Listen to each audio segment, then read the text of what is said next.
Comandante Polícia Nacional Timor-Leste Pentel Município Dili, Superintendente-Chefe Polícia na Terça Frase Soares informa, hoje vendedores devem continuar falsação e a dalang sehatan e a justiça tuir lei e vigora ona.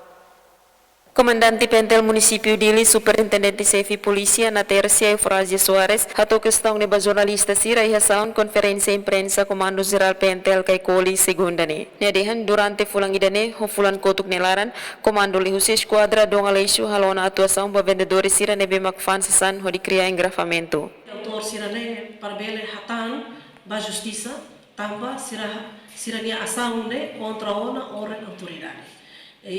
Controle ordem autoridade. Também maka comando orientou na esquadra e ita se halo plano ida ko insa maka tu aplica regras ida né.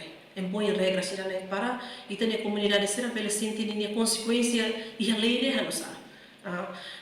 Sira la bele tahu como a polícia, pengira polícia to sira halai, mas bem certo que tahu lei. Tamba lei ne maka fortilio. Lei ne niya consequência quando aplica de dia ne consequência ne toda lei. Hatan ba questão ne porta-voz Comando Geral Pentel, Superintendente Chefe Polícia Arnaldo Arauzo Atenten, quando ba negociante sira ne be makfan sa sang dalang nining ida ne kompetensya administrador município Dili. Efigenia da Costa, STL News.